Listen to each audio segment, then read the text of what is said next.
Hello all, welcome to Disha Academy. 2025 CGL Tier 2 എക്സാമിന് വേണ്ടിയിട്ടുള്ള നിങ്ങളുടെ പ്രിപ്പറേഷൻ ഹെൽപ്പ് ചെയ്യുന്നതിന് വേണ്ടിയിട്ട് ദിശ അക്കാഡമി ലോഞ്ച് ചെയ്തിരിക്കുന്ന സീരീസ് ആണ് GK ഡൈജസ്റ്റ്. ഈ ഒരു സീരീസിന്റെ രണ്ടാമത്തെ സെഷനാണ് നമ്മൾ ഇന്ന് കണ്ടക്ട് ചെയ്യുന്നത്. പ്രീവിയസ് സെഷനിൽ നമ്മൾ കുറച്ച് ക്വസ്റ്റ്യൻസ് ഡിസ്കസ് ചെയ്യുന്നു. ഈ ഒരു സെഷനിൽ നമ്മൾ കുറച്ച് പുതിയ ക്വസ്റ്റ്യൻസ് ഡിസ്കസ് ചെയ്യുന്നതായിരിക്കും. സോ ഒട്ടും ടൈം വേസ്റ്റ് ചെയ്യേണ്ട, നമുക്ക് നേരെ ക്വസ്റ്റ്യൻസിലേക്ക് പോകാം.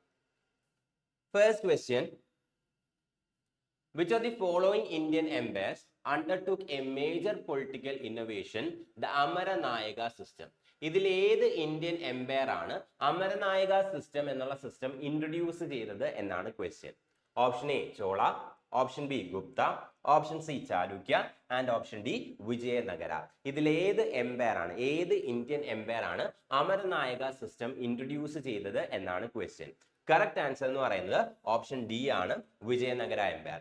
വിജയനഗര എംപയർ ഇൻട്രൊഡ്യൂസ് ചെയ്തിട്ടുള്ള ഒരു സിസ്റ്റം ആണെന്ത് ഈ ഒരു അമരനായക സിസ്റ്റം എന്ന് പറയുന്നത്. ഇനി എന്താണ് ഈ അമരനായക സിസ്റ്റം എന്ന് ചോദിച്ചു കഴിഞ്ഞാൽ, ഇതിൽ ഈ നായക, നായക അല്ലെങ്കിൽ നായകാസ്, നായക അല്ലെങ്കിൽ നായകാസ് എന്ന് പറയുന്നത് മിലിറ്ററി കമാൻഡേഴ്സ് ആണ്. മിലിറ്ററി കമാൻഡേഴ്സിനെ വിജയനഗര എംപയറിൽ മിലിറ്ററി കമാൻഡേഴ്സിനെ വിളിച്ചിരുന്ന പേരാണെന്ത് നായകാസ് എന്നുള്ള പേര്. ഈ മിലിറ്ററി കമാൻഡേഴ്സിന് രാജാവ് കിങ് എന്ത് ചെയ്യുന്നുണ്ടായിരുന്നു, ലാൻഡ്സ് അലോക്കേറ്റ് ചെയ്യുന്നുണ്ടായിരുന്നു. ആ ലാൻഡിനെ വിളിച്ചിരുന്ന പേരാണെന്ത് അമരം. അമരം എന്ന് പറയുന്നത് കിങ് ഈ നായകാസിന് അല്ലെങ്കിൽ മിലിറ്ററി കമാൻഡേഴ്സിന് അലോട്ട് ചെയ്തിരുന്ന ലാൻഡിനെ വിളിച്ചിരുന്ന പേരാണെന്ത് അമര എന്ന് പറയുന്നത്. സോ അമരനായക സിസ്റ്റത്തിലെ നായക റെപ്രസെന്റ് ചെയ്യുന്നത് മിലിറ്ററി കമാൻഡേഴ്സിനെയും അമര റെപ്രസെന്റ് ചെയ്യുന്നതാണ് land allotted to the military commanders. രാജാവ് ഈ നായകാസിന് ഓർ മിലിറ്ററി കമാൻഡേഴ്സിന് അലോട്ട് ചെയ്യുന്ന ലാൻഡിനെ വിളിച്ചിരുന്ന പേരാണ് അമരം എന്ന് പറയുന്നത്. നായകാസ് എന്ന് പറയുന്നത് വിജയനഗര എംപയറിലെ മിലിറ്ററി കമാൻഡേഴ്സിനെ വിളിച്ചിരുന്ന പേരാണ്. സോ ഇനി എന്താണ് ഈ സിസ്റ്റം എന്ന് ചോദിച്ചു കഴിഞ്ഞാൽ, വിജയനഗര എംപയറിലെ കിങ് എന്ത് ചെയ്യും, അദ്ദേഹത്തിന്റെ മിലിറ്ററി കമാൻഡേഴ്സിന് നായകാസിന് ലാൻഡ്സ് അലോട്ട് ചെയ്ത് കൊടുക്കും. ഈ ലാൻഡിന്റെ അകത്തുള്ള റവന്യൂ കളക്ഷൻ എന്ന് പറയുന്നത് ഈ നായകാസിന്റെ റെസ്പോൺസിബിലിറ്റി ആയിരിക്കും. അതുപോലെ തന്നെ ഈ ലാൻഡ്സ് അലോട്ട് ചെയ്തതിന് പകരം എന്ത് ചെയ്യണം, ഈ നായകാസ് ഓർ മിലിറ്ററി കമാൻഡേഴ്സ് ഒരു സ്പെസിഫൈഡ് നമ്പർ ഓഫ് ട്രൂപ്സ്, ഒരു ഫിക്സഡ് നമ്പർ ഓഫ് ട്രൂപ്സിനെ എന്ത് ചെയ്യണം, അതായത് ആർമി എന്ത് ചെയ്യണം, മെയിൻറ്റെയിൻ ചെയ്യണം. അതുപോലെ തന്നെ കിങ്ങിന് എന്ത് ചെയ്യണം, മിലിറ്ററി സർവീസസ് പ്രൊവൈഡ് ചെയ്യണം. ഇതായിരുന്നു അമരനായക സിസ്റ്റം എന്ന് പറയുന്നത്. സോ എന്താണ് അമരനായക സിസ്റ്റം എന്ന് ചോദിച്ചു കഴിഞ്ഞാൽ, കിങ് മിലിറ്ററി കമാൻഡേഴ്സിന് എന്ത് ചെയ്യും, ലാൻഡ് അലോട്ട് ചെയ്യും. ആ ലാൻഡിനെ വിളിക്കുന്ന പേരാണ് അമരം. ഇങ്ങനെ ലാൻഡ് അലോട്ട് ചെയ്യുന്നതിന് പ്രത്യുപകാരമായിട്ട് നായകാസ് മിലിറ്ററി കമാൻഡേഴ്സ് എന്ത് ചെയ്യണം, ആ ഒരു ലാൻഡിലെ അമരത്തിലെ റവന്യൂ കളക്ഷൻ നടത്തണം. അത് കൂടാതെ എന്ത് ചെയ്യണം, ഒരു സ്പെസിഫൈഡ് നമ്പർ ഓഫ് ട്രൂപ്സിനെ മെയിൻറ്റെയിൻ ചെയ്യണം. അത് കൂടാതെ എന്ത് ചെയ്യണം, രാജാവിന് മിലിറ്ററി സർവീസസ് ഓഫർ ചെയ്യണം. ഈ ഒരു സിസ്റ്റം ആണെന്ത് അമരനായക സിസ്റ്റം എന്ന് പറയുന്നത്. Next question, what does PPP stand for in economics? എക്കണോമിക്സിൽ PPP എന്തിനെയാണ് റെപ്രസെന്റ് ചെയ്യുന്നത് എന്നാണ് ചോദിച്ചിരിക്കുന്നത്. Option A public private partnership, option B purchasing power parity, option C price per product and option D public price policy. So PPP എക്കണോമിക്സിൽ PPP എന്ന് പറയുന്നത് purchasing power parity ആണ് എന്ത് ചെയ്യുന്നത്, റെപ്രസെന്റ് ചെയ്യുന്നത്. പർച്ചേസിംഗ് പവർ പാരിറ്റി ആണ് എന്ത് ചെയ്യുന്നത്, PPP റെപ്രസെന്റ് ചെയ്യുന്നത്. ഇനി പർച്ചേസിംഗ് പവർ പാരിറ്റി എന്താണെന്ന് ചോദിച്ചു കഴിഞ്ഞാൽ, ഒരു രാജ്യത്തിലുള്ള ഗുഡ്സ് ആൻഡ് സർവീസസിന്റെ പ്രൈസിനെയും ആ രാജ്യത്തെ കറൻസി എന്ത് ചെയ്യുന്നു, മറ്റൊരു രാജ്യത്തെ ഗുഡ്സ് ആൻഡ് സർവീസിന്റെ പ്രൈസിന്റെ ടേംസിലും കറൻസിന്റെ ടേംസിലും എന്ത് ചെയ്യുന്നു, കൺവേർട്ട് ചെയ്യുന്നു. ഒരു എക്സാമ്പിൾ വെച്ചിട്ട് പറയാം. ഫോർ എക്സാമ്പിൾ, ഇന്ത്യയുടെ GDP, നമുക്ക് ഇന്ത്യയുടെ GDP എന്ത് ചെയ്യണം, അമേരിക്കയുടെ GDP ആയിട്ട് കമ്പയർ ചെയ്യണം എന്ന് വിചാരിക്കാം. ഇന്ത്യയുടെ GDP US-ന്റെ GDP ഓർ അമേരിക്കയുടെ GDP ആയിട്ട് കമ്പയർ ചെയ്യണം എന്ന് വിചാരിക്കാം. ഇന്ത്യയിൽ GDP gross domestic product calculate ചെയ്തിരിക്കുന്നത് ഇന്ത്യയിലുള്ള ഗുഡ്സസിന്റെ പ്രൈസസിന്റെ ബേസിസിലും, അതായത് ഇന്ത്യയിലുള്ള ഗുഡ്സിന്റെയും സർവീസസിന്റെയും പ്രൈസസിന്റെ ബേസിസിലും അതുപോലെ തന്നെ ഇന്ത്യൻ കറൻസിയിലുമാണ്. ഇന്ത്യൻ റുപ്പീസിലും ഇന്ത്യയിലുള്ള ഗുഡ്സ് ആൻഡ് സർവീസസിന്റെ പ്രൈസിന്റെ ബേസിലുമാണ് എന്ത് ചെയ്യുന്നത്, ഇന്ത്യയുടെ GDP കാൽക്കുലേറ്റ് ചെയ്ത് വെച്ചിരിക്കുന്നത്. എന്നാൽ അമേരിക്കയുടെ GDP കാൽക്കുലേറ്റ് ചെയ്ത് വെച്ചിരിക്കുന്നതോ അമേരിക്കയിലുള്ള പ്രൈസസിന്റെ, അമേരിക്കയിലുള്ള ഗുഡ്സ് ആൻഡ് സർവീസസിന്റെ പ്രൈസസിന്റെ ബേസിസിലും അതുപോലെ തന്നെ US ഡോളേഴ്സിലും ആയിരിക്കും എന്ത് ചെയ്യുന്നത്, US-ന്റെ GDP, അമേരിക്കയുടെ GDP കാൽക്കുലേറ്റ് ചെയ്തിരിക്കുന്നത്. സോ നമുക്ക് എന്ത് ചെയ്യാൻ പറ്റില്ല, ഡയറക്റ്റ് കമ്പാരിസൺ ചെയ്യാനായിട്ട് പറ്റില്ല. സോ ഇവിടെ നമ്മൾ യൂസ് ചെയ്യാൻ പോകുന്നത് PPP, purchasing power parity method ആയിരിക്കും. ഈ ഒരു മെത്തേഡിൽ എന്താ ചെയ്യാൻ പോകുന്നതെന്ന് വെച്ച് കഴിഞ്ഞാൽ നമ്മൾ ഇന്ത്യയുടെ GDP എന്ത് ചെയ്യും, അമേരിക്കയിലുള്ള ഗുഡ്സ് ആൻഡ് സർവീസസിന്റെ പ്രൈസിന്റെ ടേംസിലേക്കും, സോ അമേരിക്കയിലുള്ള ഗുഡ്സ് ആൻഡ് സർവീസസിന്റെ പ്രൈസസിന്റെ ബേസിസിലേക്കും അതുപോലെ തന്നെ ഡോളേഴ്സിലേക്കും എന്ത് ചെയ്യും, കൺവേർട്ട് ചെയ്യും. അങ്ങനെ നമുക്ക് GDP PPP കിട്ടും. GDP in purchasing power parity. അതായത് ഇന്ത്യയുടെ GDP എന്ത് ചെയ്യുന്നു, നമ്മൾ അമേരിക്കയിലുള്ള പ്രൈസസിന്റെയും അമേരിക്കൻ കറൻസിയുടെയും ടേംസിലേക്ക് കൺവേർട്ട് ചെയ്യുന്നു. അതിനുശേഷം നമുക്ക് എന്ത് ചെയ്യാൻ പറ്റും, അമേരിക്കയുടെ GDP ആയിട്ട് ഈസിലി കമ്പയർ ചെയ്യാൻ പറ്റും. സോ അതിനാണ് എന്ത് ചെയ്യുന്നത്, PPP, purchasing power parity method use ചെയ്യുന്നത്. സോ ബേസിക്കലി എന്താണ്, ഇതൊരു മെത്തേഡാണ്. ഒരു കൺട്രിയുടെ ഗുഡ്സിന്റെ പ്രൈസസിനെയും അതുപോലെ തന്നെ ഒരു കൺട്രിയുടെ കറൻസി എന്ത് ചെയ്യുന്നു, മറ്റൊരു കൺട്രിയുടെ ഗുഡ്സിന്റെ പ്രൈസസിലേക്കും കറൻസിയിലേക്കും എന്ത് ചെയ്യുന്നു, കൺവേർട്ട് ചെയ്യുന്നു. ആ ഒരു മെത്തേഡാണ് പർച്ചേസിംഗ് പവർ പാരിറ്റി എന്ന് പറയുന്നത്. Next question. The Finance Commission in India is constituted every dash. ഇന്ത്യയിൽ ഫൈനാൻസ് കമ്മീഷൻ എത്ര വർഷം കൂടുമ്പോഴാണ് കോൺസ്റ്റിറ്റ്യൂട്ട് ചെയ്യുന്നത് എന്നാണ് question. Option A 3 years, option B 4 years, option C 5 years, option D 6 years. ഇന്ത്യയിൽ ഫൈനാൻസ് കമ്മീഷൻ എത്ര വർഷം കൂടുമ്പോഴാണ് കോൺസ്റ്റിറ്റ്യൂട്ട് ചെയ്യുന്നത് എന്നാണ് ക്വസ്റ്റ്യൻ. സോ കറക്റ്റ് ആൻസർ എന്ന് പറയുന്നത് ഓപ്ഷൻ സി ആണ്, 5 years. എല്ലാ 5 വർഷം കൂടുമ്പോഴാണ് എന്ത് ചെയ്യുന്നത്, finance commission of India constitute ചെയ്യുന്നത്.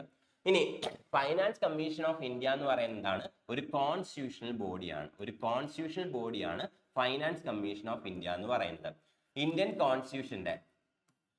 കോൺസ്റ്റിറ്റ്യൂഷന്റെ ആർട്ടിക്കിൾ 280, ഇന്ത്യൻ കോൺസ്റ്റിറ്റ്യൂഷന്റെ ആർട്ടിക്കിൾ 280 പ്രകാരം, ഇന്ത്യൻ കോൺസ്റ്റിറ്റ്യൂഷന്റെ ആർട്ടിക്കിൾ 280 പ്രകാരം കോൺസ്റ്റിറ്റ്യൂട്ട് ചെയ്തിരിക്കുന്ന ഒരു ബോഡിയാണെന്ത്, ഫൈനാൻസ് കമ്മീഷൻ ഓഫ് ഇന്ത്യ എന്ന് പറയുന്നത്. ആർട്ടിക്കിൾ 280 പറയുന്ന പ്രകാരം, 280 പറയുന്നത് പ്രകാരം president of India, Indian president എന്ത് ചെയ്യണം, ഓരോ 5 വർഷം കൂടുമ്പോഴും finance commission of India setup ചെയ്യണം. എന്തിനു വേണ്ടിയിട്ട്, സെന്ററിന്റെയും സ്റ്റേറ്റ്സിന്റെയും ഇടയിൽ ഫൈനാൻഷ്യൽ റിസോഴ്സസ് ഡിസ്ട്രിബ്യൂട്ട് ചെയ്യുന്നതിന് വേണ്ടിയിട്ട്. സോ ആർട്ടിക്കിൾ 280 ഇത്രയാണ് പറയുന്നത്, എല്ലാ 5 വർഷം കൂടുമ്പോഴും പ്രസിഡന്റ് ഓഫ് ഇന്ത്യ എന്ത് ചെയ്യണം, finance commission of India setup ചെയ്യണം. ആൻഡ് ഈ ഫൈനാൻസ് കമ്മീഷൻ ഓഫ് ഇന്ത്യ ആയിരിക്കും എന്ത് ചെയ്യുന്നത്, സെന്ററിന്റെയും സ്റ്റേറ്റ്സിന്റെയും ഇടയിൽ ഫൈനാൻഷ്യൽ റിസോഴ്സസ് എങ്ങനെ ഡിസ്ട്രിബ്യൂട്ട് ചെയ്യണം എന്നുള്ള കാര്യം ഡിസൈഡ് ചെയ്യുന്നത്. ആൻഡ് ഫൈനാൻസ് കമ്മീഷന്റെ മേജർ ഡ്യൂട്ടീസ് എന്തൊക്കെയാണെന്ന് ചോദിച്ചു കഴിഞ്ഞാൽ, ഫസ്റ്റ് വൺ എന്ന് പറയുന്നതാണ് വെർട്ടിക്കൽ ഡെവല്യൂഷൻ ആണ്. സോ ഫൈനാൻസ് കമ്മീഷന്റെ ഫസ്റ്റ് ഡ്യൂട്ടി എന്ന് പറയുന്നത് എന്താണ്, അല്ലെങ്കിൽ ഫസ്റ്റ് ഒബ്ജക്റ്റീവ് എന്ന് പറയുന്നതാണ് വെർട്ടിക്കൽ ഡെവല്യൂഷൻ ആണ്. എന്താണ് വെർട്ടിക്കൽ ഡെവല്യൂഷൻ എന്ന് ചോദിച്ചു കഴിഞ്ഞാൽ, കളക്ട് ചെയ്യുന്ന നെറ്റ് ടാക്സ് പ്രൊസീഡ്സിന്റെ, കളക്ട് ചെയ്യപ്പെടുന്ന നെറ്റ് ടാക്സ് പ്രൊസീഡ്സിന്റെ, ഇനി എന്താണ് ഈ നെറ്റ് ടാക്സ് പ്രൊസീഡ്സ് എന്ന് ചോദിച്ചു കഴിഞ്ഞാൽ, ടാക്സ് വഴി കളക്ട് ചെയ്യുന്ന total revenue. So total revenue collected in tax. So tax വഴി കളക്ട് ചെയ്യുന്ന ആ ഒരു ടോട്ടൽ റവന്യൂവിൽ നിന്ന് ഈ ഒരു ടാക്സ് കളക്ട് ചെയ്യുന്നതിന് വേണ്ടിയിട്ട് എന്ത് ചെയ്യുന്നുണ്ട്, കുറച്ച് തുക ചെലവാകുന്നുണ്ട്. അതായത് ടാക്സ് കളക്ട് ചെയ്യുന്നതിന് വേണ്ടിയിട്ട് എന്ത് ചെയ്യുന്നുണ്ട്, കുറച്ച് എക്സ്പെൻസസ് വരുന്നുണ്ട്. അതായത് ടാക്സ് കളക്ട് ചെയ്യുന്നവർക്ക് എന്ത് ചെയ്യണം, സാലറീസ് പ്രൊവൈഡ് ചെയ്യണം. അതുപോലെ തന്നെ എന്ത് ചെയ്യണം, ഇതിന്റെ ഡേറ്റാസ് എന്ത് ചെയ്യണം, അക്കൗണ്ട് ചെയ്യണം. അങ്ങനെ കുറച്ച് എക്സ്പെൻസസ് വരുന്നുണ്ട്. ആ ഒരു expense, so cost of expense in collecting the tax, cost of expense in collecting the tax, അതിനെ വിളിക്കുന്ന പേരാണെന്ത്, net tax proceeds. So net tax proceeds എന്ന് പറയുമ്പോൾ ടാക്സ് വഴി കിട്ടുന്ന ടോട്ടൽ എമൗണ്ടിൽ നിന്ന് ആ ടാക്സ് കളക്ട് ചെയ്യാൻ എത്ര തുകയാണോ ചെലവാകുന്നത് അത് മൈനസ് ചെയ്ത് കഴിഞ്ഞാൽ നമുക്ക് കിട്ടുന്നതാണെന്ത്, നെറ്റ് ടാക്സ് പ്രൊസീഡ്സ്. എത്രയാണോ ടാക്സ് വഴി കിട്ടുന്ന ടോട്ടൽ റവന്യൂ, അതിൽ നിന്ന് ആ ടാക്സ് കളക്ട് ചെയ്യാനായിട്ട് എത്രയാണോ ചെലവായിട്ടുള്ളത് അത് സബ്ട്രാക്ട് ചെയ്ത് കഴിഞ്ഞാൽ ബാക്കി വരുന്നതാണെന്ത്, നെറ്റ് ടാക്സ് പ്രൊസീഡ്സ് എന്ന് പറയുന്നത്. ഇങ്ങനെ ടാക്സ് വഴി കിട്ടുന്ന നെറ്റ് ടാക്സ് പ്രൊസീഡ്സ് സെന്ററിന്റെയും സ്റ്റേറ്റ്സിന്റെയും ഇടയിൽ എങ്ങനെ ഡിസ്ട്രിബ്യൂട്ട് ചെയ്യണം, അതിനെയാണ് എന്ത് വിളിക്കുന്നത്, വെർട്ടിക്കൽ ഡെവല്യൂഷൻ എന്ന് വിളിക്കുന്നത്. അതാണ് ഫൈനാൻസ് കമ്മീഷന്റെ വൺ ഓഫ് ദി ഒബ്ജക്റ്റീവ്സ് എന്ന് പറയുന്നത്. രണ്ടാമത്തേതാണെന്ത്, ഹൊറിസോണ്ടൽ ഡിസ്ട്രിബ്യൂഷൻ. ഫൈനാൻസ് കമ്മീഷന്റെ രണ്ടാമത്തെ ഒബ്ജക്റ്റീവ് ആണെന്ത്, horizontal distribution. For example, vertical ഡെവല്യൂഷനകത്ത് ഫൈനാൻസ് കമ്മീഷൻ എന്ത് ചെയ്യുന്നു, ഇങ്ങനെ ഡിസൈഡ് ചെയ്യുന്നു, എത്രയാണോ കിട്ടുന്ന നെറ്റ് പ്രൊസീഡ്സ് അതിന്റെ 42% എന്ത് ചെയ്യണം, സ്റ്റേറ്റ്സിന് കൈമാറണം. ബാക്കി 58% എന്ത് ചെയ്യാം, സെന്ററിന് കൈവശം വെക്കാം. ഇങ്ങനെയാണ് ഫൈനാൻസ് കമ്മീഷൻ റെക്കമെൻഡ് ചെയ്തതെന്ന് വിചാരിച്ചു. ഇതാണ് വെർട്ടിക്കൽ ഡെവല്യൂഷൻ. എത്രയാണോ കിട്ടിയ നെറ്റ് ടാക്സ് പ്രൊസീഡ്സ് അതിന്റെ 42% എന്ത് ചെയ്യണം, സ്റ്റേറ്റുകൾക്ക് കൊടുക്കണം. ബാക്കി 58% സെന്ററിന് കയ്യിൽ വെക്കാം. ഇതാണ് എന്ത് വെർട്ടിക്കൽ ഡെവല്യൂഷൻ എന്ന് പറയുന്നത്. സോ സ്റ്റേറ്റ്സ് എല്ലാം കൂടി എന്ത് ചെയ്തു 42% മാറ്റി വെച്ചു. ഈ 42% സ്റ്റേറ്റ്സിന്റെ ഇടയിൽ, ഇന്ത്യയിൽ 28 സ്റ്റേറ്റ്സ് ഉണ്ട്, ഈ സ്റ്റേറ്റ്സിന്റെ ഇടയിൽ എങ്ങനെ ഡിവൈഡ് ചെയ്യണം, ഓരോ സ്റ്റേറ്റ്സിനും എത്ര കൊടുക്കണം എന്ന് ഡിസൈഡ് ചെയ്യുന്നതിനെയാണ് എന്ത് വിളിക്കുന്നത് ഹൊറിസോണ്ടൽ ഡിസ്ട്രിബ്യൂഷൻ. അതും ഡിസൈഡ് ചെയ്യുന്ന അല്ലെങ്കിൽ അതും റെക്കമെൻഡ് ചെയ്യുന്ന ആരാണ് ഫൈനാൻസ് കമ്മീഷൻ ഓഫ് ഇന്ത്യ തന്നെയാണ്. അതുപോലെ തന്നെ ഈ ടാക്സ് പ്രൊസീഡ്സ് കൊടുക്കുന്നത് കൂടാതെ ചില സ്റ്റേറ്റുകൾക്ക് എന്ത് ചെയ്യുന്നുണ്ട് അഡീഷണൽ പാക്കേജസ് കൊടുക്കുന്നത്. അതായത് ഏതെങ്കിലും സ്റ്റേറ്റിൽ എന്തെങ്കിലും കാരണങ്ങൾ മൂലം അവർ ബാക്ക് ബോർഡിൽ നിൽക്കുകയാണെന്നുണ്ടെങ്കിൽ, ഫോർ എക്സാമ്പിൾ ഇപ്പൊ ബീഹാറിൽ റോഡ്സിന്റെ അവസ്ഥ എന്ന് പറയുന്നതാണ് വളരെ പരിതാപകരാണെന്ന് വിചാരിച്ചോ. അപ്പൊ അവിടുത്തെ റോഡ് ഇൻഫ്രാസ്ട്രക്ചർ മുന്നോട്ട് കൊണ്ടുവരുന്നതിന് വേണ്ടിയിട്ട് അല്ലെങ്കിൽ റോഡ് ഇൻഫ്രാസ്ട്രക്ചർ ഡെവലപ്പ് ചെയ്യുന്നതിന് വേണ്ടിയിട്ട് എന്ത് ചെയ്യാം അഡീഷണൽ ഫണ്ട്സ് കൊടുക്കാനായിട്ട് സെന്ററിന് സാധിക്കും. ഇങ്ങനെ ഒരു സ്റ്റേറ്റിന് ഏത് സ്റ്റേറ്റ്സിനാണ് ഗ്രാന്റ്സ് കൊടുക്കേണ്ടത് അല്ലെങ്കിൽ ഏത് സ്റ്റേറ്റ്സിന് എത്ര ഗ്രാന്റ്സ് കൊടുക്കണം അതും റെക്കമെൻഡ് ചെയ്യുന്നത് ആര് തന്നെയാണ് ഫൈനാൻസ് കമ്മീഷൻ തന്നെയാണ്. സോ ഫൈനാൻസ് കമ്മീഷന്റെ 3 ഡ്യൂട്ടീസ് എന്തൊക്കെയാണെന്ന് ചോദിച്ചാൽ വെർട്ടിക്കൽ ഡെവല്യൂഷൻ, കിട്ടുന്ന ടാക്സിന്റെ എത്ര പെർസെന്റേജ് സ്റ്റേറ്റ്സിന് കൊടുക്കണം, എത്ര പെർസെന്റേജ് സെന്ററിന് കൈവശം വെക്കാം എന്ന് ഡിസൈഡ് ചെയ്യുന്ന വെർട്ടിക്കൽ ഡെവല്യൂഷൻ. ഇനി ഹൊറിസോണ്ടൽ ഡിസ്ട്രിബ്യൂഷൻ, അതായത് സ്റ്റേറ്റ്സിന് അലോട്ട് ചെയ്ത എമൗണ്ട് ഏതൊക്കെ സ്റ്റേറ്റ്സിന് എത്ര വീതം കൊടുക്കണം എന്ന് ഡിസൈഡ് ചെയ്യുന്ന ഹൊറിസോണ്ടൽ ഡിസ്ട്രിബ്യൂഷൻ. അത് കൂടാതെ ഈ ടാക്സ് പ്രൊസീഡ്സ് അല്ലെങ്കിൽ എന്താണ് ടാക്സിന്റെ വിഹിതം കൂടാതെ അഡീഷണൽ ആയിട്ട് എന്തെങ്കിലും ഗ്രാന്റ്സ് കൊടുക്കണമോ അഡീഷണൽ മണി കൊടുക്കണമോ എന്ന് ഡിസൈഡ് ചെയ്യുന്നത് ആര് തന്നെയാണ് ഫൈനാൻസ് കമ്മീഷൻ തന്നെയാണ്. അതായത് ഗ്രാന്റ്സിനെയും ഡിസൈഡ് ചെയ്യുന്ന ആര് തന്നെയാണ് അല്ലെങ്കിൽ റെക്കമെൻഡ് ചെയ്യുന്ന ആര് തന്നെയാണ് ഫൈനാൻസ് കമ്മീഷൻ തന്നെയാണ്. ഇനി ഇപ്പോ 16th ഫൈനാൻസ് കമ്മീഷൻ എന്ത് ചെയ്തിട്ടുണ്ട് കോൺസ്റ്റിറ്റ്യൂട്ട് ചെയ്തിട്ടുണ്ട്. ഇപ്പൊ കോൺസ്റ്റിറ്റ്യൂട്ട് ചെയ്തിരിക്കുന്ന ഫൈനാൻസ് കമ്മീഷൻ എന്ന് പറയുന്നത് 16th ഫൈനാൻസ് കമ്മീഷൻ ആണ്. 16ാമത്തെ ഫൈനാൻസ് കമ്മീഷൻ ആണ് എന്ത് ചെയ്തിരിക്കുന്നത് ഇപ്പൊ കോൺസ്റ്റിറ്റ്യൂട്ട് ചെയ്തിരിക്കുന്നത്. ആൻഡ് അതിന്റെ ചെയർമാൻ എന്ന് പറയുന്നത് അരവിന്ദ് പനഗേരിയാണ്. അരവിന്ദ് പനഗേരിയാണ് 16ാമത്തെ ഫൈനാൻസ് കമ്മീഷന്റെ ചെയർമാൻ എന്ന് പറയുന്നത്. സോ അരവിന്ദ് പനഗേരിയാണ് 16th ഫൈനാൻസ് കമ്മീഷന്റെ ചെയർമാൻ എന്ന് പറയുന്നത്. ആൻഡ് ഈ 16th ഫൈനാൻസ് കമ്മീഷന് റിപ്പോർട്ട് കൊടുക്കാനായിട്ട് കൊടുത്തിരിക്കുന്ന ഡെഡ് ലൈൻ എന്ന് പറയുന്നത് 31st October 2025 ആണ്. അതായത് ഈ മാസം അവസാനത്തോടുകൂടി എന്ത് ചെയ്യും 16th ഫൈനാൻസ് കമ്മീഷന്റെ റെക്കമെൻഡേഷൻസ് പുറത്തു വരുന്നതായിരിക്കും. സോ അത് ഒന്ന് നോക്കിയേക്കുക, ഇമ്പോർട്ടന്റ് ആണ്, എക്സാമിന് ചോദിക്കാം. 16th ഫൈനാൻസ് കമ്മീഷന്റെ റെക്കമെൻഡേഷൻസ് ചോദിക്കാൻ ചാൻസ് ഉണ്ട്. Because 16th finance commission Arvind Panagariya chairman ആയിട്ടുള്ള ഈ ഒരു 16th ഫൈനാൻസ് കമ്മീഷന്റെ ആ ഒരു റെക്കമെൻഡേഷൻസ് 31st October 2025 അതായത് ഈ മാസം അവസാനത്തോടു കൂടി എന്ത് ചെയ്യാൻ ചാൻസ് ഉണ്ട് റിലീസ് ആകാൻ ചാൻസ് ഉണ്ട്. സോ അതൊന്ന് നോട്ട് ഡൗൺ ചെയ്യുക, ഇമ്പോർട്ടന്റ് പോയിന്റ്സ് ഒക്കെ എന്ത് ചെയ്യുക നോട്ട് ചെയ്ത് വെച്ചേക്കുക. സോ ഇപ്പൊ 16th ഫൈനാൻസ് കമ്മീഷൻ ആണ് കോൺസ്റ്റിറ്റ്യൂട്ട് ചെയ്തിരിക്കുന്നത്. അവർ റിപ്പോർട്ട് എന്ത് ചെയ്യും ഈ മാസം എൻഡിൽ തന്നെ മിക്കവാറും അവരുടെ റെക്കമെൻഡേഷൻസ് ഗവൺമെന്റിന് സബ്മിറ്റ് ചെയ്യാനുള്ള ചാൻസ് ഉണ്ട്. ആൻഡ് അതിന്റെ ചെയർമാൻ എന്ന് പറയുന്ന അരവിന്ദ് പനഗേരിയാണ്. ഇനി ഇങ്ങനെ ഫൈനാൻസ് കമ്മീഷൻ ഈ ഒരു ഫൈനാൻസ് കമ്മീഷൻ ഗവൺമെന്റിന് കൊടുക്കുന്ന റെക്കമെൻഡേഷൻസ് ഗവൺമെന്റിന്റെ മുകളിൽ ബൈൻഡിങ് അല്ല. അതായത് ഫൈനാൻസ് കമ്മീഷന്റെ റെക്കമെൻഡേഷൻസ് പറയുന്നത് വെറും അഡ്വൈസറി മാത്രമാണ്, അഡ്വൈസറി ഇൻ നേച്ചർ. ഫൈനാൻസ് കമ്മീഷന്റെ റെക്കമെൻഡേഷൻസ് എന്ന് പറയുന്നത് വെറും അഡ്വൈസറി മാത്രമാണ്. ഗവൺമെന്റ് അത് ഒബേ ചെയ്യണമെന്ന് അല്ലെങ്കിൽ ഗവൺമെന്റ് അത് അതേപോലെ ഫോളോ ചെയ്യണമെന്ന് യാതൊരുവിധ റൂളും ഇല്ല. ഗവൺമെന്റിന് വേണമെങ്കിൽ എന്ത് ചെയ്യാം ഈ റെക്കമെൻഡേഷൻസ് വേണ്ടെന്ന് വെക്കാനും ഉള്ള പവർ ഗവൺമെന്റിന് ഉണ്ട്.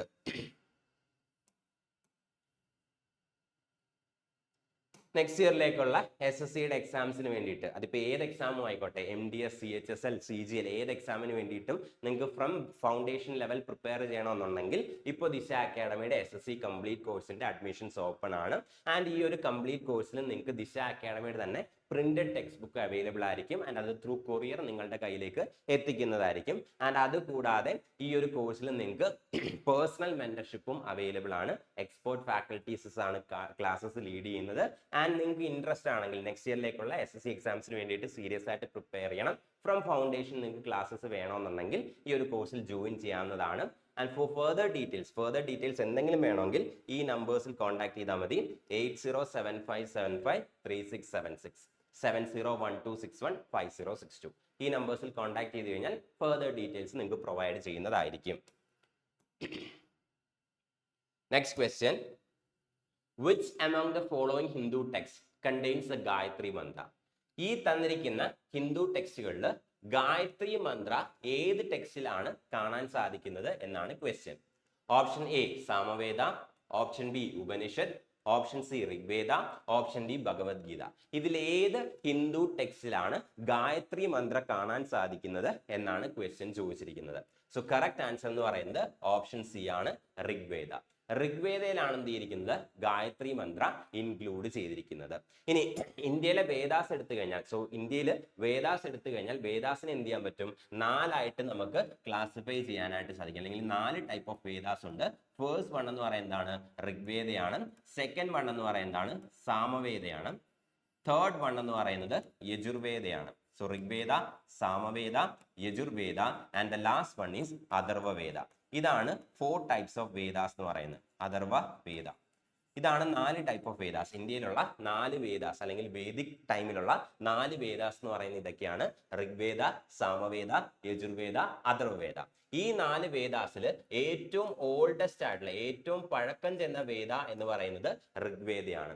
ഈ ഋഗ്വേദയിൽ നമുക്ക് ഹിംസ് ആയിരിക്കും കാണാനായിട്ട് സാധിക്കുന്നത്. അതായത് ദൈവത്തെ പ്രകീർത്തിക്കുന്ന പോയംസ് ഓർ സോങ്സ്, ഹിംസ് ആയിരിക്കും എന്ത് ചെയ്യാൻ സാധിക്കുന്നത്, നമുക്ക് കാണാനായിട്ട് സാധിക്കുന്നത്. ആൻഡ് ഋഗ്വേദയിൽ 1028 ഹിംസ് എന്ത് ചെയ്തിട്ടുണ്ട്, ഇൻക്ലൂഡ് ചെയ്തിട്ടുണ്ട്. ദൈവത്തെ പ്രകീർത്തിക്കുന്ന സോങ്സ് അല്ലെങ്കിൽ പോയത്തിനെയാണ് എന്ത് വിളിക്കുന്നത്, ഹിംസ് എന്ന് വിളിക്കുന്നത്. ഋഗ്വേദയിൽ 1028 ഹിംസ് കാണാനായിട്ട് സാധിക്കും.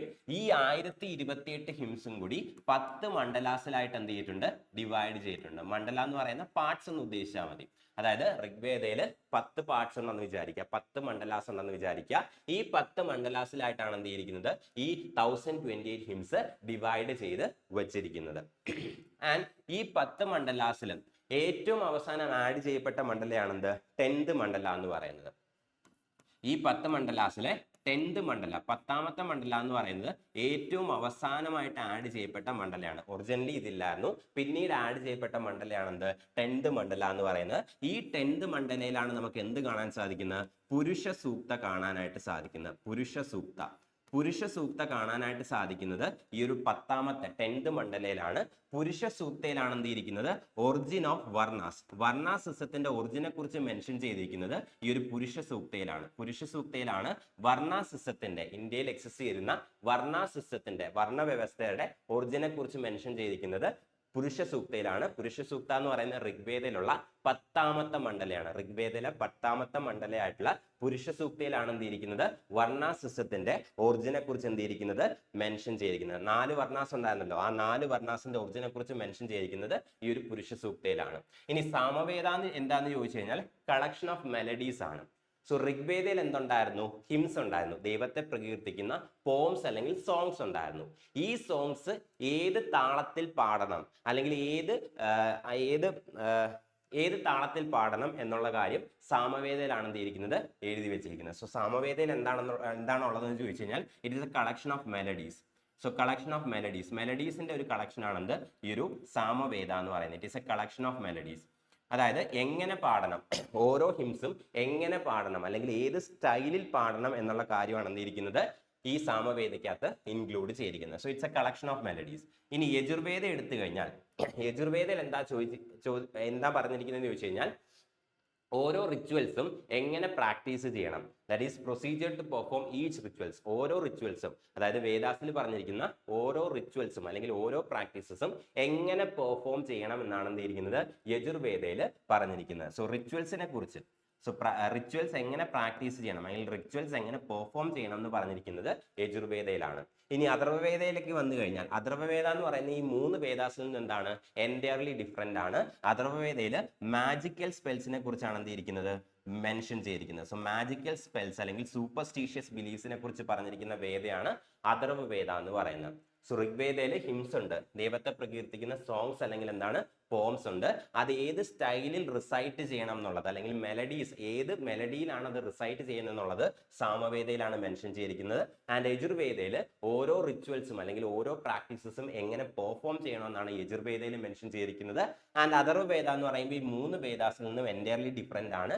ഈ ഒരു അഥർവവേദയിൽ മാജിക്കൽ സ്പെൽസ് അല്ലെങ്കിൽ സൂപ്പർസ്റ്റീഷ്യസ് ബിലീഫ്സിനെ കുറിച്ചാണ് എന്തിരിക്കുന്നത് മെൻഷൻ ചെയ്തിരിക്കുന്നത്. Next question, which one of the following rivers does not traverse Himachal Pradesh? Himachal പ്രദേശിൽ കൂടി ഫ്ലോ ചെയ്യാത്ത റിവേഴ്സ് ഇതിൽ ഏതാണെന്നാണ് ചോദിച്ചിരിക്കുന്നത്. Option A Krishna, option B Ravi, option C Yamuna, option D Chenab. ഇതിൽ ഏത് റിവർ ആണ് ഹിമാചൽ പ്രദേശിൽ കൂടി ഫ്ലോ ചെയ്യാത്തത് എന്നാണ് ക്വസ്റ്റ്യൻ. സോ കറക്റ്റ് ആൻസർ എന്ന് പറയുന്നത് ഓപ്ഷൻ എ കൃഷ്ണയാണ്. ഇതിൽ കൃഷ്ണ റിവർ ആണ് എന്ത് ചെയ്യുന്നത്, ഹിമാചൽ പ്രദേശിൽ കൂടി ഫ്ലോ ചെയ്യാത്തത്. കാരണം എന്താന്ന് ചോദിച്ചു കഴിഞ്ഞാൽ കൃഷ്ണ റിവർ ഒറിജിനേറ്റ് ചെയ്യുന്നത് മഹാബലേശ്വറിലാണ്. കൃഷ്ണ റിവർ ഒറിജിനേറ്റ് ചെയ്യുന്നത് മഹാബലേശ്വറിലാണ്.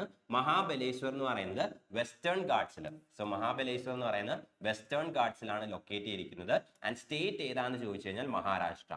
സോ മഹാരാഷ്ട്രയിലുള്ള മഹാബലേശ്വർ, അതായത് വെസ്റ്റേൺ ഗാട്ട്സിന്റെ പാർട്സ് ആണ് മഹാബലേശ്വർ എന്ന് പറയുന്നത്. വെസ്റ്റേൺ ഗാർഡിന്റെ പാർട്ടായിട്ടുള്ള Mahabaleshwar and situated in the state of Maharashtra. അവിടെയാണ് എന്ത് ചെയ്യുന്നത്, കൃഷ്ണ റിവർ ഒറിജിനേറ്റ് ചെയ്യുന്നത്. ഒറിജിനേറ്റ് ചെയ്തതിനു ശേഷം ഈ കൃഷ്ണ റിവർ ഫ്ലോ ചെയ്യുന്നത് കർണാടക, തെലങ്കാന ആൻഡ് ആന്ധ്രാപ്രദേശ്. ഈ 3 സ്റ്റേറ്റുകൾ കൂടിയാണ് എന്ത് ചെയ്യുന്നത്, കൃഷ്ണ റിവർ ഫ്ലോ ചെയ്യുന്നത്. തെലങ്കാന ആൻഡ് ആന്ധ്രാപ്രദേശ്, ഈ 3 സ്റ്റേറ്റുകൾ കൂടിയാണ് എന്ത് ചെയ്യുന്നത്, കൃഷ്ണ റിവർ ഫ്ലോ ചെയ്യുന്നത്. കൃഷ്ണ ഒറിജിനേറ്റ് ചെയ്യുന്നത് മഹാബലേശ്വറിലാണ്. വെസ്റ്റേൺ ഗാട്ട്സിലുള്ള മഹാബലേശ്വറിലാണ് ഒറിജിനേറ്റ് ചെയ്യുന്നത്. സ്റ്റേറ്റ് ഏതാണെന്ന് ചോദിച്ചു കഴിഞ്ഞാൽ മഹാരാഷ്ട്ര. അതിനുശേഷം ഇത് ഈസ്റ്റിലേക്കാണ് എന്ത് ചെയ്യുന്നത്, ഫ്ലോ ചെയ്യുന്നത്. ഇന്ത്യയുടെ ഈസ്റ്റേൺ സൈഡിലേക്കാണ് ഫ്ലോ ചെയ്യുന്നത്. ആൻഡ് ഫ്ലോ ചെയ്യുന്ന കൺട്രീസ്, പാസ് ചെയ്യുന്ന കൺട്രീസ് ഏതൊക്കെയാന്ന് നോക്കിക്കഴിഞ്ഞാൽ കർണാടക, തെലങ്കാന, ആന്ധ്രാപ്രദേശ്. ഈ 3 സ്റ്റേറ്റ്സിൽ കൂടി പാസ് ചെയ്തതിനു ശേഷം ബേ ഓഫ് ബംഗാളിൽ ചെന്നിട്ടാണ് എന്ത് ചെയ്യുന്നത്, കൃഷ്ണ റിവർ എൻഡ് ചെയ്യുന്നത്.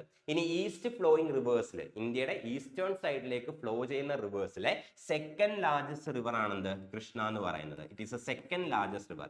ഈസ്റ്റ് ഫ്ലോയിങ് റിവേഴ്സിലെ സെക്കൻഡ് ലാർജസ്റ്റ് റിവർ ആണ്. Second largest east flowing river. Eastern സൈഡിലേക്ക്, ഇന്ത്യയുടെ ഈസ്റ്റേൺ സൈഡിലേക്ക് ഫ്ലോ ചെയ്യുന്ന റിവേഴ്സിൽ ദാറ്റ് ഈസ് ഈസ്റ്റ് ഫ്ലോയിങ് റിവേഴ്സിലെ ഏറ്റവും സെക്കൻഡ് ലാർജസ്റ്റ് റിവർ ആണെന്ത്, കൃഷ്ണ എന്ന് പറയുന്നത്. ഫസ്റ്റ് ലാർജസ്റ്റ് റിവർ ഏതാണെന്ന് ചോദിച്ചു കഴിഞ്ഞാൽ ഇറ്റ് ഈസ് ഗോദാവരി. ഇന്ത്യയുടെ ഈസ്റ്റിലേക്ക് ഫ്ലോ ചെയ്യുന്ന റിവേഴ്സിലെ ഏറ്റവും ലാർജസ്റ്റ് റിവർ എന്ന് പറയുന്നത് ഗോദാവരിയാണ്. ആൻഡ് ഗോദാവരിക്ക് ശേഷം second largest east flowing river എന്ന് പറയുന്നത് ഏതാണ്, കൃഷ്ണയാണ്. കൃഷ്ണയാണ് second largest east flowing river. First largest എന്ന് പറയുന്നത് ഗോദാവരിയാണ്. ഇന്ത്യയുടെ ഈസ്റ്റേൺ സൈഡിലേക്ക് ഫ്ലോ ചെയ്യുന്ന റിവേഴ്സിൽ ഏറ്റവും ലാർജസ്റ്റ് ഗോദാവരിയാണ്.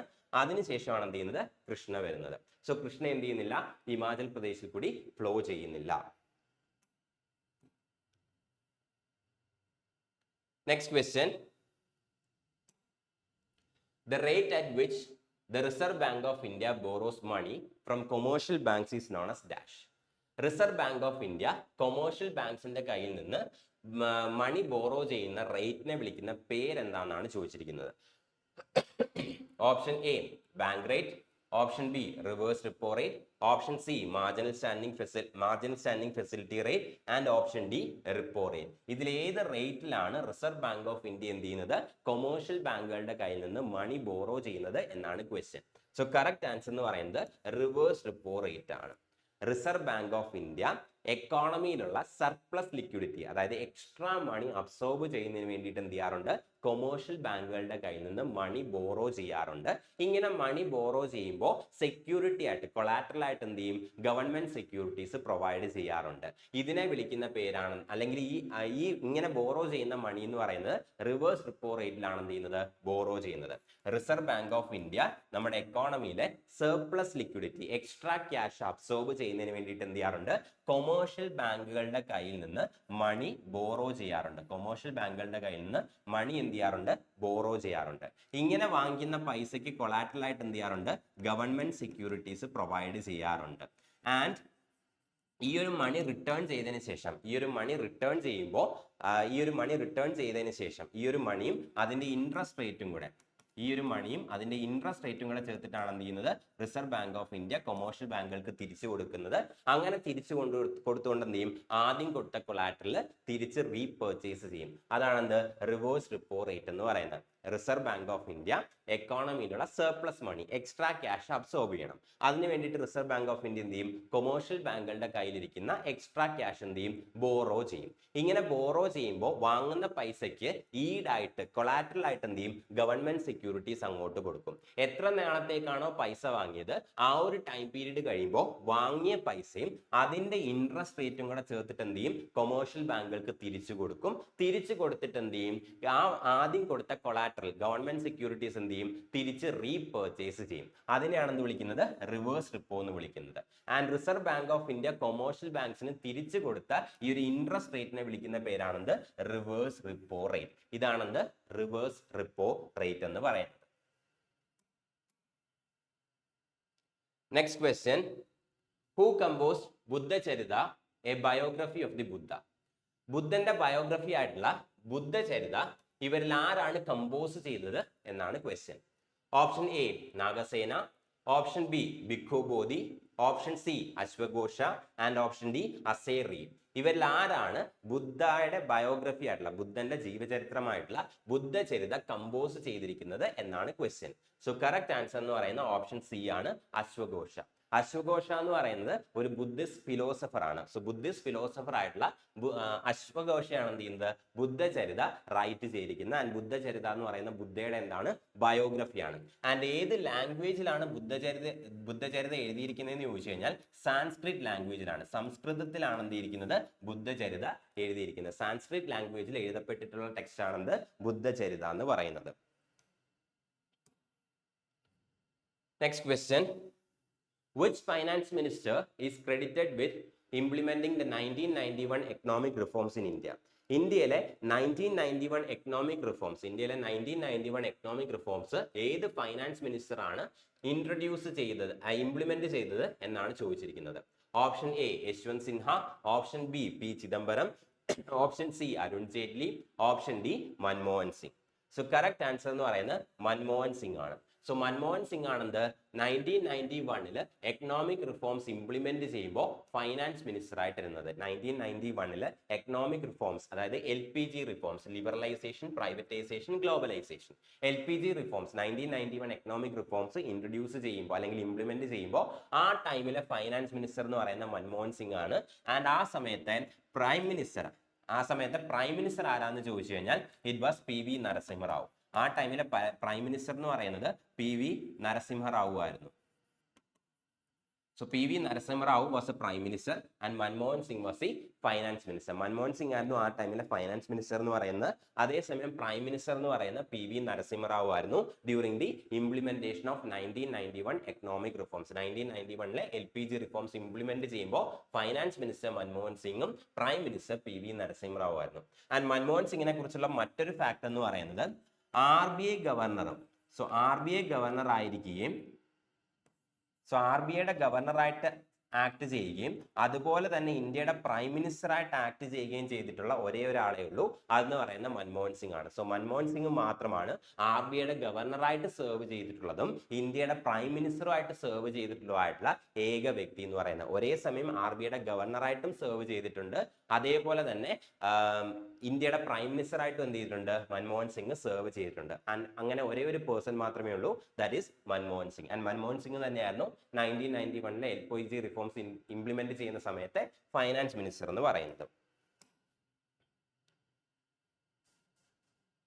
ആൻഡ് ഇവിടെ ഒരു കാര്യം പറയാൻ വിട്ടുപോയി, reverse repo rate. So reverse repo റേറ്റിന്റെ ഒരു കാര്യം പറയാൻ വിട്ടുപോയി. 2022 റിസർവ് ബാങ്ക് ഓഫ് ഇന്ത്യ എന്ത് ചെയ്തു, ഈ റിവേഴ്സ് റിപ്പോ റേറ്റിന് പകരം പുതിയൊരു ഫെസിലിറ്റി കൊണ്ടുവന്നു, that is standing deposit facility. 2022 reverse repo റേറ്റിന് പകരമായിട്ട് എന്ത് ചെയ്തു, standing deposit facility. Standing deposit facility എന്ന് പറഞ്ഞൊരു system reserve bank of India introduce ചെയ്തായിരുന്നു. ഈ സ്റ്റാൻഡിംഗ് ഡെപ്പോസിറ്റ് ഫെസിലിറ്റി എന്താണെന്ന് ചോദിച്ചു കഴിഞ്ഞാൽ സെയിം തന്നെയാണ്. അതായത് reserve bank of India, commercial bank, reserve bank of ഇന്ത്യക്ക് നമ്മുടെ എക്കോണമിയിലുള്ള സർപ്ലസ് ലിക്വിഡിറ്റി, അതായത് എക്സ്ട്രാ ക്യാഷ് എപ്പോഴെങ്കിലും അബ്സോർബ് ചെയ്യാനായിട്ട് തോന്നിക്കഴിഞ്ഞാൽ, അല്ലെങ്കിൽ റിസർവ് ബാങ്ക് ഓഫ് ഇന്ത്യക്ക് എക്കോണമിയിലുള്ള സർപ്ലസ് ലിക്വിഡിറ്റി അബ്സോർബ് ചെയ്യണമെങ്കിൽ റിസർവ് ബാങ്ക് ഓഫ് ഇന്ത്യ എന്ത് ചെയ്യും, കൊമേഴ്ഷ്യൽ ബാങ്കുകളുടെ കയ്യിൽ നിന്ന് ബോറോ ചെയ്യും. ബോറോ ചെയ്യുമ്പോൾ റിവേഴ്സ് റിപ്പോ റേറ്റിൽ തിരിച്ച് അങ്ങോട്ടേക്ക് എന്ത് കൊടുക്കുമായിരുന്നു, കൊളാറ്ററൽസ്, ഗവൺമെന്റ് സെക്യൂരിറ്റീസ് കൊളാറ്ററൽ ആയിട്ട് കൊടുക്കുമായിരുന്നു. എന്നാൽ ഈ ഒരു സ്റ്റാൻഡിംഗ് ഡെപ്പോസിറ്റ് ഫെസിലിറ്റിയിൽ ഈ ഗവൺമെന്റ് സെക്യൂരിറ്റീസ് എന്ത് ചെയ്യില്ല, പ്രൊവൈഡ് ചെയ്യില്ല. റിസർവ് ബാങ്ക് ഓഫ് ഇന്ത്യക്ക് സർപ്ലസ് ലിക്വിഡിറ്റി അബ്സോർബ് ചെയ്യണമെന്നുണ്ടെങ്കിൽ കൊമേഴ്ഷ്യൽ ബാങ്കുകളുടെ കയ്യിൽ നിന്ന് എന്ത് ചെയ്യും, മണി ബോറോ ചെയ്യും. എത്ര നാളത്തേക്കാണോ ബോറോ ചെയ്യുന്നത് ആ ഒരു ടൈം പീരീഡ് കഴിഞ്ഞതിന് ശേഷം എത്ര പൈസയാണോ വാങ്ങിച്ചത് ആ പൈസ പ്ലസ് അതിന്റെ ഇൻട്രസ്റ്റ് റേറ്റ് എന്ത് ചെയ്യും, ഈ കൊമേഴ്ഷ്യൽ ബാങ്കുകൾക്ക് റിട്ടേൺ ചെയ്യും. അല്ലാതെ സെക്യൂരിറ്റീസ് ഒന്നും ഗവൺമെന്റ് സെക്യൂരിറ്റീസ് ഒന്നും എന്തില്ല കൊളാറ്ററൽ ആയിട്ട് പ്രൊവൈഡ് ചെയ്യില്ല. അതാണ് സ്റ്റാൻഡിംഗ് ഡെപ്പോസിറ്റ് ഫെസിലിറ്റി എന്ന് പറയുന്നത്. So reserve bank of India എന്ത് ചെയ്തു, ഈ റിവേഴ്സ് റിപ്പോ റേറ്റ് ഡിസ്കണ്ടിന്യൂ ചെയ്യുന്ന പറയില്ല, റിവേഴ്സ് റിപ്പോ റേറ്റ് എന്ത് ചെയ്യുന്നു, ഒന്ന് സൈഡ് ലൈൻ ചെയ്തതിനു ശേഷം എന്ത് ചെയ്യുന്നു, സ്റ്റാൻഡിംഗ് ഡെപ്പോസിറ്റ് ഫെസിലിറ്റി കൊണ്ടുവന്നു. ഇപ്പോൾ റിവേഴ്സ് റിപ്പോ റേറ്റ് ഇല്ല, ഒരു ഫിക്സ്ഡ് റിവേഴ്സ് റിപ്പോ റേറ്റ് മാത്രമേ എക്സിസ്റ്റ് ചെയ്യുന്നുള്ളൂ. സോ ഇപ്പോൾ ഫിക്സ്ഡ് റിവേഴ്സ് റിപ്പോ റേറ്റ് മാത്രമേ ഉള്ളൂ, റിവേഴ്സ് റിപ്പോ എന്ത് ചെയ്യുന്നില്ല, ഇപ്പൊ യൂസ് ചെയ്യുന്നില്ല. ബട്ട് സ്റ്റിൽ എക്സിസ്റ്റൻസിലുണ്ട്, കംപ്ലീറ്റ് ആയിട്ട് മാറ്റിയിട്ടില്ല. ബട്ട് പ്രൈമർലി ഫോളോ ചെയ്യുന്ന അല്ലെങ്കിൽ പ്രൈമർലി ഇപ്പൊ യൂസ് ചെയ്യുന്ന എന്താണ്, ഈ ഒരു സ്റ്റാൻഡിംഗ് ഡെപ്പോസിറ്റ് ഫെസിലിറ്റി ആണ്. SDF ആണ് എന്ത് ചെയ്യുന്നത്, ഇപ്പൊ പ്രൈമർലി യൂസ് ചെയ്യുന്നത്. 2022 എന്ത് ചെയ്യുന്നത്, റിസർവ് ബാങ്ക് ഓഫ് ഇന്ത്യ ഈ ഒരു സ്റ്റാൻഡിംഗ് ഡെപ്പോസിറ്റ് ഫെസിലിറ്റി കൊണ്ടുവന്നത്. ഡിഫറൻസ് ഇത്ര മാത്രമേ ഉള്ളൂ. ഇപ്പോ റിവേഴ്സ് റിപ്പോയിൽ എന്തായിരുന്നു, റിസർവ് ബാങ്ക് ഓഫ് ഇന്ത്യക്ക് കൊമേഴ്ഷ്യൽ ബാങ്കുകളുടെ കയ്യിൽ നിന്ന് മണി ബോറോ ചെയ്യണം എന്നുണ്ടെങ്കിൽ, മണി ബോറോ ചെയ്യുന്നതിന് പകരമായിട്ട് എന്ത് ചെയ്യും, ഗവൺമെന്റ് സെക്യൂരിറ്റീസ് റിസർവ് കൊമേഴ്ഷ്യൽ ബാങ്കുകൾക്ക് എന്ത് ചെയ്യും, കൊളാറ്ററൽ ആയിട്ട് പ്രൊവൈഡ് ചെയ്യുമായിരുന്നു. എന്നാൽ ഈ ഒരു സ്റ്റാൻഡിംഗ് ഡെപ്പോസിറ്റ് ഫെസിലിറ്റിയിൽ RBI എക്സ്ട്രാ ക്യാഷ് അബ്സോർബ് ചെയ്യുന്നതിന് വേണ്ടിയിട്ട് കൊമേഴ്ഷ്യൽ ബാങ്കുകളുടെ കയ്യിൽ നിന്ന് ലോൺ വാങ്ങും, മണി ബോറോ ചെയ്യും, പക്ഷെ കൊളാറ്ററൽ ഒന്നും കൊടുക്കില്ല. അതാണ് standing deposit facility. So reverse repo എന്ന് പറയുമ്പോൾ എക്സ്ട്രാ ലിക്വിഡിറ്റി അബ്സോർബ് ചെയ്യുന്നതിന് വേണ്ടിയിട്ട് കൊമേഴ്ഷ്യൽ ബാങ്കുകളുടെ കയ്യിൽ നിന്ന് മണി ബോറോ ചെയ്യും, അങ്ങോട്ട് കൊളാറ്ററൽ സെക്യൂരിറ്റി ആയിട്ട് അല്ലെങ്കിൽ അങ്ങോട്ട് ഗവൺമെന്റ് സെക്യൂരിറ്റീസ് കൊളാറ്ററൽ ആയിട്ട് കൊടുക്കും. പക്ഷേ സ്റ്റാൻഡിംഗ് ഡെപ്പോസിറ്റ് ഫെസിലിറ്റിയിൽ എക്സ്ട്രാ ലിക്വിഡിറ്റി അല്ലെങ്കിൽ എക്സ്ട്രാ സർപ്ലസ് മണി അബ്സോർബ് ചെയ്യുന്നതിന് വേണ്ടിയിട്ട് കൊമേഴ്ഷ്യൽ ബാങ്കുകളുടെ നിന്ന് മണി ബോറോ ചെയ്യും, പക്ഷെ കൊളാറ്ററൽ ആയിട്ട് എന്ത് ചെയ്യില്ല, ഗവൺമെന്റ് സെക്യൂരിറ്റീസ് ഒന്നും കൊടുക്കില്ല. സോ റിവേഴ്സ് റിപ്പോയിൽ കൊളാറ്ററൽ ഉണ്ട്, സ്റ്റാൻഡിംഗ് ഡെപ്പോസിറ്റ് ഫെസിലിറ്റിയിൽ കൊളാറ്ററൽ ഇല്ല. ഇത്രയും മാത്രമാണ് വ്യത്യാസം. ആൻഡ് 2022 എന്ത് ചെയ്യുന്നത്, ഈ ഒരു സ്റ്റാൻഡിംഗ് ഡെപ്പോസിറ്റ് ഫെസിലിറ്റി ഇൻട്രൊഡ്യൂസ് ചെയ്യുന്നത്. Next question, what is a term for a market structure where a single seller dominates a market? മാർക്കറ്റിൽ ഒരു സിംഗിൾ സെല്ലർ ആണ് ഡോമിനേറ്റ് ചെയ്യുന്നതെന്നുണ്ടെങ്കിൽ ആ ഒരു മാർക്കറ്റ് സ്ട്രക്ചറിനെ വിളിക്കുന്ന പേരെന്താണെന്നാണ് ചോദിച്ചിരിക്കുന്നത്. Option A monopoly, option B duopoly, option C monopsony, option D oligopoly. ഇതിലേതാണ് ഒരു സിംഗിൾ സെല്ലർ ഡോമിനേറ്റ് ചെയ്യുന്ന മാർക്കറ്റ് സ്ട്രക്ചറിനെ വിളിക്കുന്ന പേര് എന്നാണ് ക്വസ്റ്റ്യൻ. സോ കറക്റ്റ് ആൻസർ എന്ന് പറയുന്ന ഓപ്ഷൻ എ ആണ്, മോണോപ്പൊളി. മാർക്കറ്റിൽ ഒരു സിംഗിൾ സെല്ലർ മാത്രമേ ഉള്ളൂ. ആ സിംഗിൾ സെല്ലർ ആണ് എന്ത് ചെയ്യുന്നത്, ആ ഒരു മാർക്കറ്റ് ഡോമിനേറ്റ് ചെയ്യുന്നത്. മറ്റ് പ്ലെയേഴ്സിനൊന്നും അല്ലെങ്കിൽ മറ്റ് സെല്ലേഴ്സിനൊന്നും ഈസി ആയിട്ട് ആ മാർക്കറ്റിലേക്ക് വരാൻ സാധിക്കില്ല, വളരെ ഹെവി റെസ്ട്രിക്ഷൻസ് ഉണ്ട് എന്നുണ്ടെങ്കിൽ ആ മാർക്കറ്റിനെ വിളിക്കുന്ന പേരാണെന്ത്, മൊണോപ്പൊളി എന്ന് പറയുന്നത്. ഈ മൊണോപ്പൊളിയിൽ ആ ഒരു സെല്ലർ ആയിരിക്കും എന്ത് ചെയ്യുന്നത്, ഗുഡ്സിന്റെയും സർവീസസിന്റെയും പ്രൈസ് ഡിറ്റർമിൻ ചെയ്യുന്നത്. കൺസ്യൂമേഴ്സിന് ആ പ്രൈസ് അക്സെപ്റ്റ് ചെയ്യാൻ മാത്രമേ എന്തുള്ളൂ, നിർവാഹമുള്ളൂ. ബിക്കോസ് ഓൾട്ടർനേറ്റീവ്സ് ഒന്നും അവൈലബിൾ അല്ല. അതായത് ഈ മൊണോപ്പൊളി അല്ലെങ്കിൽ ഈ ഒരു സെല്ലർ പ്രൊഡ്യൂസ് ചെയ്യുന്ന ഗുഡ്സിന് ഓൾട്ടർനേറ്റീവ്സ് ഒന്നും തന്നെ എന്തല്ല, ഈ ഒരു മൊണോപ്പൊളിയിൽ അവൈലബിൾ അല്ല. ഈ ഒരു സെല്ലർ എന്താണോ പ്രൈസ് ആയിട്ട് ഫിക്സ് ചെയ്യുന്നത് അത് തന്നെ എന്ത് ചെയ്യേണ്ടി വരും, ആ പ്രൈസിൽ തന്നെ എന്ത് ചെയ്യേണ്ടി വരും, കൺസ്യൂമേഴ്സ് സാധനം വാങ്ങേണ്ടി വരും. ഇനി ഡ്യുവോപ്പൊളി എന്താണെന്ന് ചോദിച്ചു കഴിഞ്ഞാൽ, ഈ ഒരു മാർക്കറ്റിൽ രണ്ട് ഡോമിനന്റ് സെല്ലേഴ്സ് കാണും. സോ രണ്ട് സെല്ലേഴ്സ് ഡോമിനേറ്റ് ചെയ്യുന്ന മാർക്കറ്റിനെയാണ്, രണ്ട് സെല്ലേഴ്സ് ഡോമിനേറ്റ് ചെയ്യുന്ന മാർക്കറ്റിനെ വിളിക്കുന്ന പേരാണെന്ത്, ഡ്യുവോപ്പൊളി എന്ന് പറയുന്നത്. അതേസമയം ഒലിഗോപ്പൊളി എന്താണെന്ന് ചോദിച്ചു കഴിഞ്ഞാൽ, ഇവിടെ മൾട്ടിപ്പിൾ സെല്ലേഴ്സ് കാണും, പക്ഷെ ലിമിറ്റഡ് ആയിരിക്കും. സോ ജനറലി ഒരു 3 മുതൽ 5 സെല്ലേഴ്സ് വരെ. ഇവിടെ ഒരു മോർ ദാൻ വൺ സെല്ലർ, ഒലിഗോപ്പൊളിയിൽ ഒരു സെല്ലറിൽ കൂടുതൽ കാണും, പക്ഷെ എന്നാലും സെല്ലേഴ്സിന്റെ എണ്ണം എന്തായിരിക്കും, ലിമിറ്റഡ് ആയിരിക്കും. സോ ജനറലി ഒരു 3 to 5 സെല്ലേഴ്സ് അല്ലെങ്കിൽ വളരെ ഫ്യൂ സെല്ലേഴ്സ് മാത്രം ഉള്ളൊരു മാർക്കറ്റിനെ വിളിക്കുന്ന പേരാണെന്ത്, ഒലിഗോപ്പൊളി എന്ന് പറയുന്നത്. സോ ഈ ഒലിഗോപ്പൊളി മാർക്കറ്റിൽ ഈ സെല്ലേഴ്സ് ആയിരിക്കും എന്ത് ചെയ്യുന്നത്, എല്ലാം തന്നെ ഡിറ്റർമിൻ ചെയ്യുന്നത്. ആൻഡ് ഒരു സെല്ലറിന്റെ ഒരു പോളിസി അല്ലെങ്കിൽ ഒരു സെല്ലർ എടുക്കുന്ന ഒരു ഡിസിഷൻ എന്ന് പറയുന്നത് ബാക്കിയുള്ള സെല്ലേഴ്സിനെ എന്ത് ചെയ്യും, അഫക്ട് ചെയ്യാൻ ചാൻസ് ഉണ്ട്. ആൻഡ് ഇവർ തന്നെ എന്ത് ചെയ്യാൻ ചാൻസ് ഉണ്ട്, കാർട്ടൽസ് ഫോം ചെയ്തിട്ട് പ്രൈസ് ഡിറ്റർമിൻ ചെയ്യാനായിട്ട് ചാൻസും ഒലിഗോപോളിയിൽ എക്സിസ്റ്റ് ചെയ്യുന്നുണ്ട്. ഇനി മോണോസ്പോണി എന്താന്ന് ചോദിച്ചു കഴിഞ്ഞാൽ, ഇവിടെ ഒരു സിംഗിൾ ബയർ മാത്രമേ കാണൂ. മോണോസ്പോണി എന്താന്ന് ചോദിച്ചു കഴിഞ്ഞാൽ, ഇവിടെ ഒരു സിംഗിൾ ബയർ മാത്രമേ കാണൂ. മൾട്ടിപ്പിൾ സെല്ലേഴ്സ് കാണും, പക്ഷെ ഒരു സിംഗിൾ ബയർ മാത്രമേ ഇവിടെ കാണൂ. എക്സാമ്പിൾ ആയിട്ട് പറയുകയാണെങ്കിൽ, ഇന്ത്യയിൽ എന്ത് ചെയ്യുന്നുണ്ട്, ഒരുപാട് റെയിൽവേ എക്യുപ്മെന്റ്സ് പല കമ്പനീസ് മാനുഫാക്ചർ ചെയ്യുന്നുണ്ട്. പക്ഷേ അത് ആര് മാത്രമേ വാങ്ങുന്നുള്ളൂ, ഇന്ത്യൻ റെയിൽവേസ് മാത്രമേ പർച്ചേസ് ചെയ്യുന്നുള്ളൂ.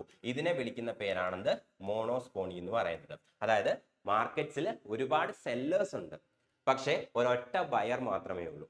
ഇന്ത്യയിൽ റെയിൽവേ എക്യുപ്മെന്റ്സ് ഒരുപാട് പേര് മാനുഫാക്ചർ ചെയ്യുന്നുണ്ട്, പക്ഷെ ആ റെയിൽവേ എക്യുപ്മെന്റ്സ് എല്ലാം വാങ്ങാനായിട്ട് ഒരൊറ്റ സിംഗിൾ ബയർ മാത്രമേ ഇന്ത്യയിൽ എക്സിസ്റ്റ് ചെയ്യുന്നുള്ളൂ. അതാണെന്ത്, ഇന്ത്യൻ റെയിൽവേസ് എന്ന് പറയുന്നത്. ഇതാണ് മോണോസ്പോണി എന്ന് പറയുന്നത്.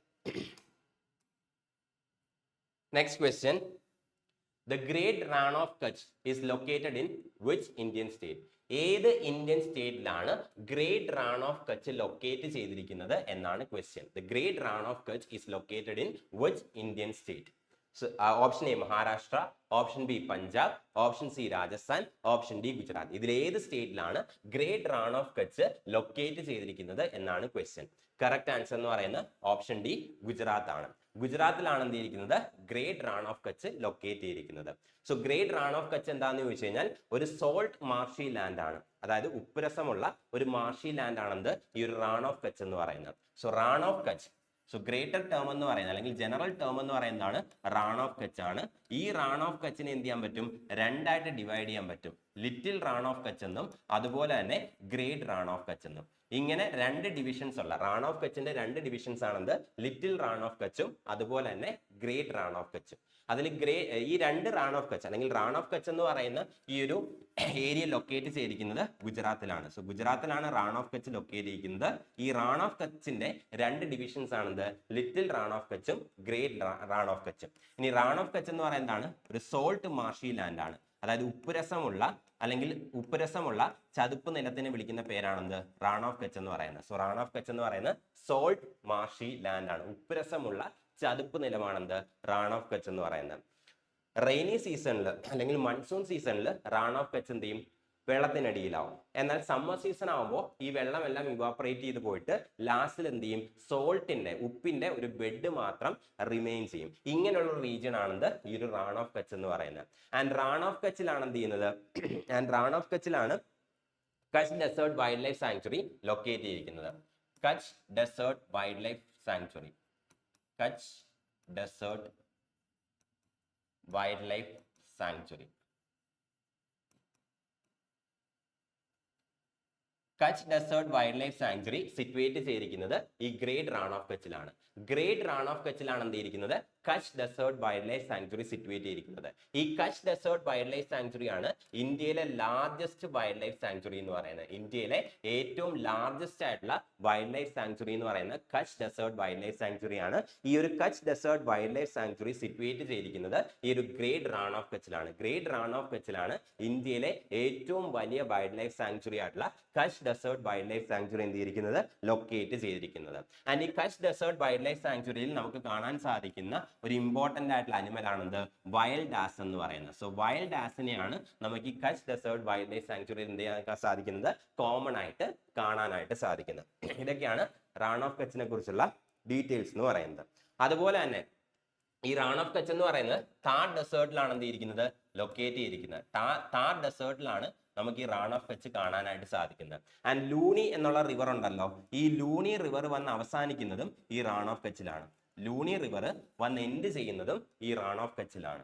ഇതൊക്കെയാണ് റാൺ ഓഫ് കച്ചിനെ കുറിച്ചുള്ള ഇമ്പോർട്ടന്റ് ആയിട്ടുള്ള ഫാക്ട്സ് എന്ന് പറയുന്നത്. അപ്പോൾ ഇത്രയും ക്വസ്റ്റ്യൻസ് ആണ് ഇന്നത്തെ ഈ ഒരു സെഷനിൽ ഡിസ്കസ് ചെയ്യാനായിട്ട് നമ്മൾ സെലക്ട് ചെയ്തിരുന്നത്. കൂടുതൽ ക്വസ്റ്റ്യൻസുമായിട്ട് നമുക്ക് നെക്സ്റ്റ് സെഷനിൽ വീണ്ടും മീറ്റ് ചെയ്യാം. താങ്ക്